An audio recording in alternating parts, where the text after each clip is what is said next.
everybody! Once again, this is a whiteboard, and today is Wednesday. That means it's going to be Whiteboard Wednesday. Hey, I'm flying solo again today, which means I don't even know if this is going live on Facebook or not. So again, like last week, permit me to check by pulling up my little laptop here and seeing if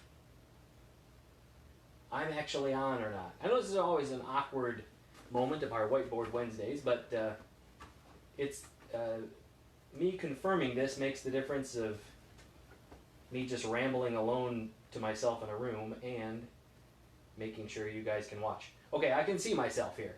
In fact, you know what I want to do?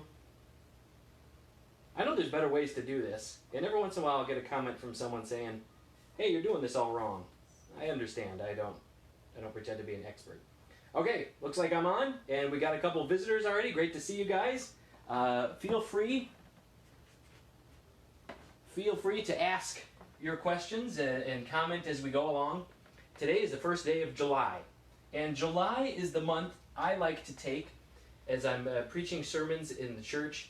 I will typically take July and tackle controversial topics. I enjoy just offending everybody in the month of July. I don't know what it is. I guess it's better than offending everybody all year long. I just do it down in July. So I want to do that, extend that tradition to our Whiteboard Wednesdays here, and tackle maybe a controversial subject or a subject which may offend some of you.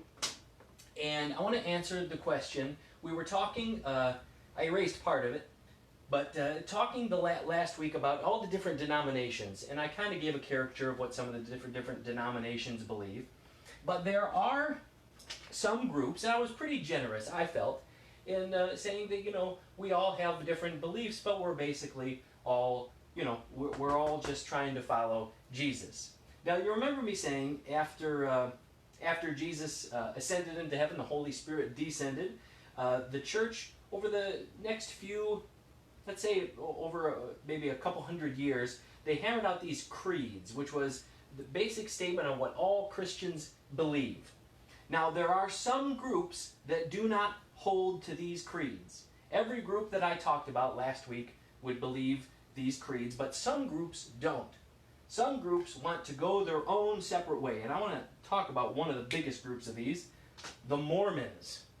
You ever heard of the I'm sure you've heard of the Mormons. But that's the question I want to ask today. What's the deal with the Mormons? What makes them so different? Are they just another denomination? What's going on with these guys? Another word for the Mormons, another name for the Mormons, I think the name that they prefer is the Latter-day Saints. Latter-day Saints, or LDS, same exact thing as the Mormons. Just they prefer LDS, or Latter-day Saints. Where do these guys come from? In the 1800s. Now I'm gonna offend some people because last week, like I said, I was very generous about which groups can be considered Christians. I kind of my knee-jerk, my quick answer to that question is if they hold to the creeds, then that's fine. You know what I mean? The other stuff is kind of, debatable stuff, doesn't matter anyway. The Mormon Church, the Latter-day Saints, would not hold to the creeds.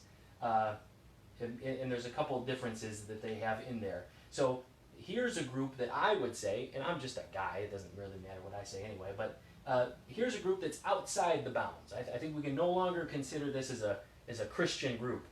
Again, excuse me, I'm going to offend people today, but let me explain why I say that, and feel free to ask questions about elaborating on all that stuff too. But where do these guys come from? Comes from a guy named Joseph Smith in the 1800s.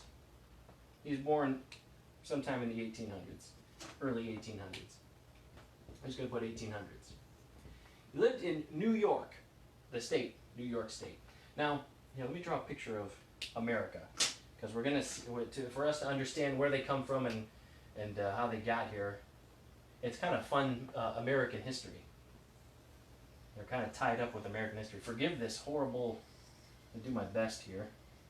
This is, if you can guess what I'm drawing here. Oh, I don't want to mess this up. That's not bad. That's not bad. This is a little wide. Whatever. It'll be fine.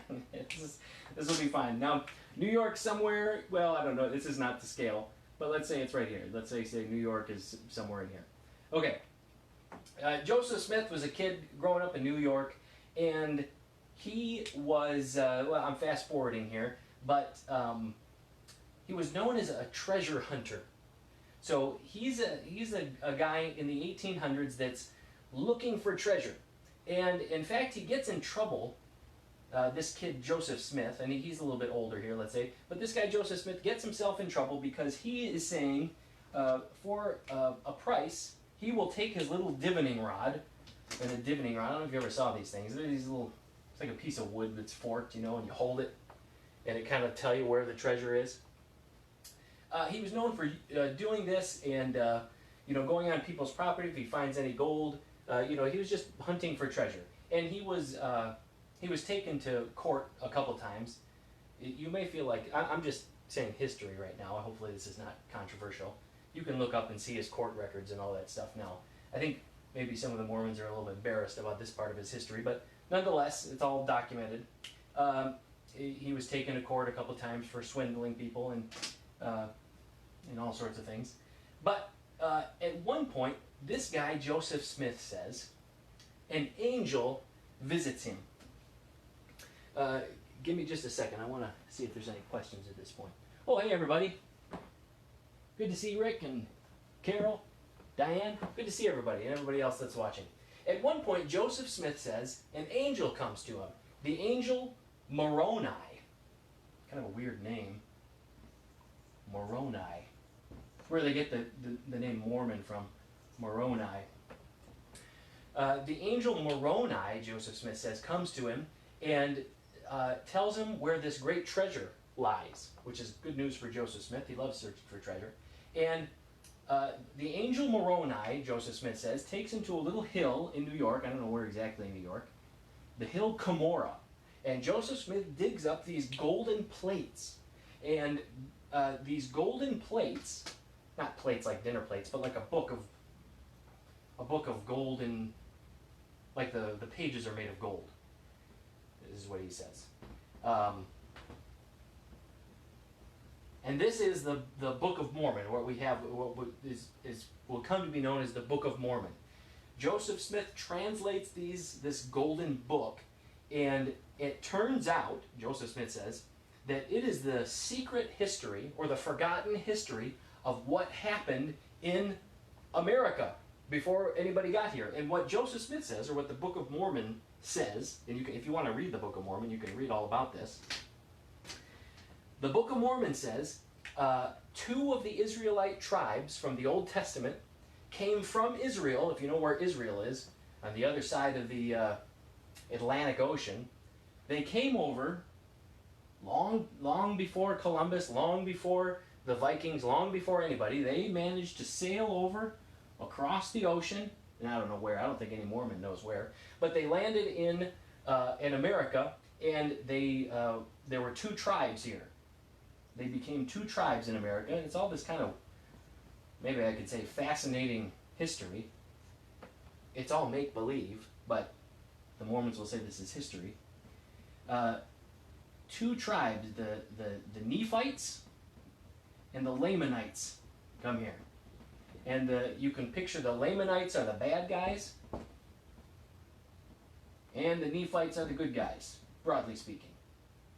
There is some good guys. And over the several centuries, they fight with one another, and finally the Nephites are killed, and the Lamanites survive. And the Lamanites, what the Mormons will say, is where we get Native Americans. So Native Americans, again the Book of Mormon will say, are just descendants of this old Israelite tribe. I'm not making any of this up. This is what they